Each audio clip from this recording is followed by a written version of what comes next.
नमस्कार दोस्तों, स्वागत है आपका साइट फॉर वर्ल्ड के ऑफिशियल लर्निंग प्लेटफॉर्म पर, जहां स्टूडेंट्स और जॉब सीकर्स के लिए करियर, टेक्नोलॉजी और प्लेसमेंट से जुड़ी इंडस्ट्री ओरिएंटेड और प्रैक्टिकल नॉलेज दी जाती है। अगर आप अपनी स्किल्स को नेक्स्ट लेवल तक ले जाना चाहते हैं तो आप बिल्कुल सही जगह पर आए हो। चलिए शुरू करते हैं आज का इम्पोर्टेंट सेशन। नमस्ते स्टूडेंट्स। आज हम एक बहुत ही इंटरेस्टिंग सफर पर चलने वाले हैं। ये सफर है ये समझने का कि हम कंप्यूटर्स को पैटर्न्स ढूंढना और फ्यूचर प्रिडिक्ट करना आखिर सिखाते कैसे हैं। फोकस मोड ऑन है ना? चलिए मॉडलिंग की इस दुनिया को एक्सप्लोर करते हैं। तो चलिए शुरू करते हैं एक रियल लाइफ सवाल से। क्या हम डेटा का इस्तेमाल करके खुशी यानी हैप्पीनेस को प्रिडिक्ट कर सकते हैं? क्या ये पॉसिबल है? यही सवाल हमारे मॉडल के सफर का स्टार्टिंग पॉइंट है। ठीक है, चलो इसको आसान रखते हैं। दो चीजों के बीच में कनेक्शन पता करने का सबसे सिंपल तरीका क्या हो सकता है? सोचो। सबसे आसान तरीका है उनके बीच एक सीधी लाइन ड्रॉ करने की कोशिश करना। जैसे क्या मैरिटल स्टेटस और हैप्पीनेस के डेटा के बीच एक स्ट्रेट लाइन बन सकती है?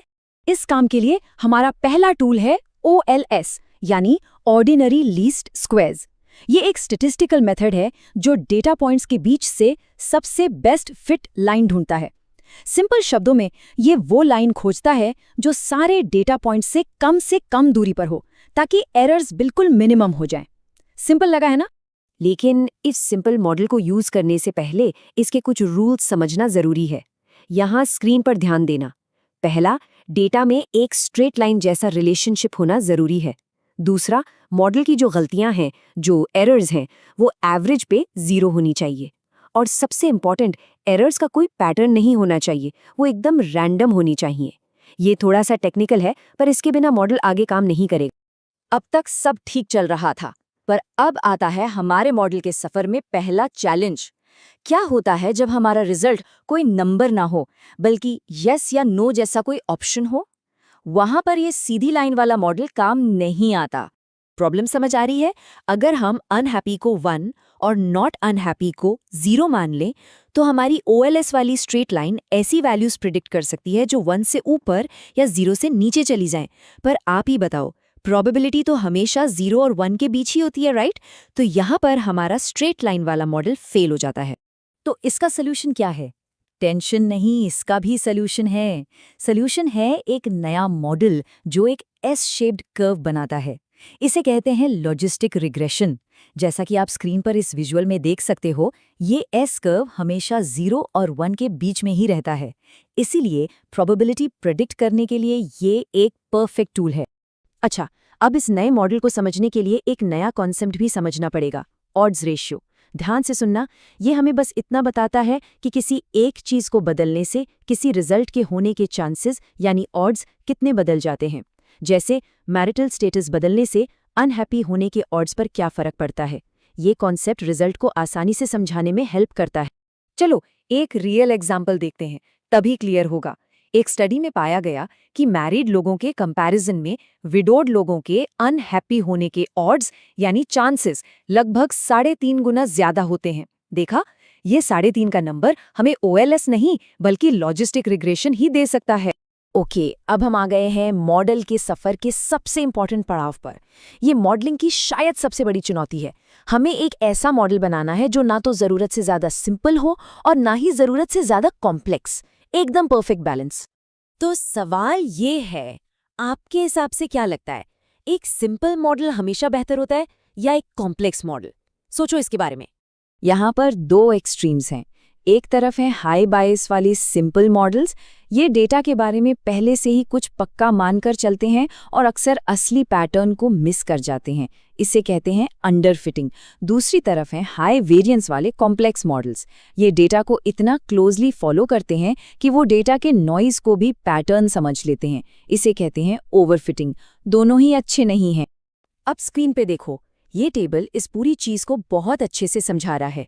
यहाँ 4 पॉसिबल आउटकम्स हैं। हमारा गोल क्या है?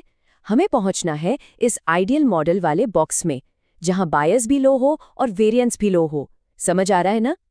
तो इस सब का आखिरी मकसद क्या है? मकसद है वो स्वीट स्पॉट ढूंढना।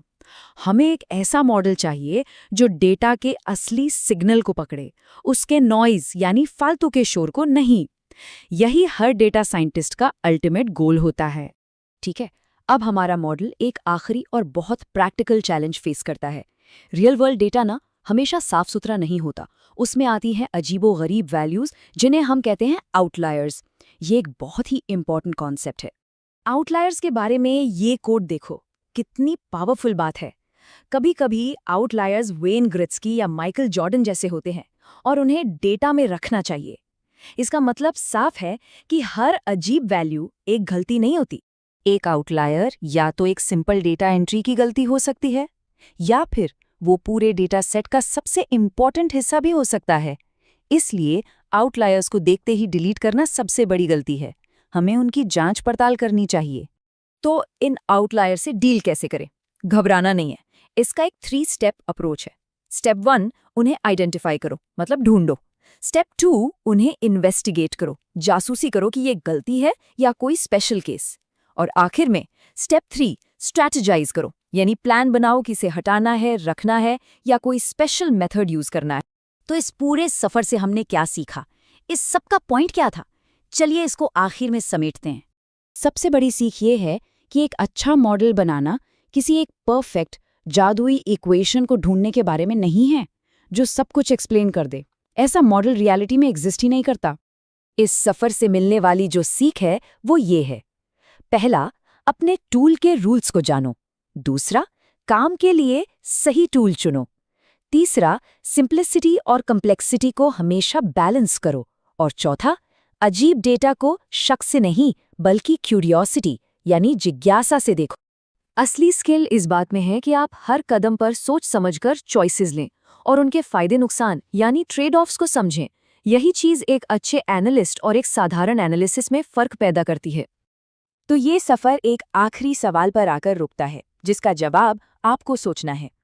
अगर हर मॉडल थोड़ा बहुत गलत होता ही है, तो हम वो मॉडल कैसे चुनें जो गलत होते हुए भी हमारे लिए यूज़फुल यानी काम का हो? इस पर सोचना ज़रूर। तो हमारे चैनल को सब्सक्राइब कीजिए और वीडियो को अपने दोस्तों के साथ शेयर ज़रूर कीजिए। कमेंट सेक्शन में अपना डाउट या नेक्स्ट टॉपिक लिखना मत भूलिएगा।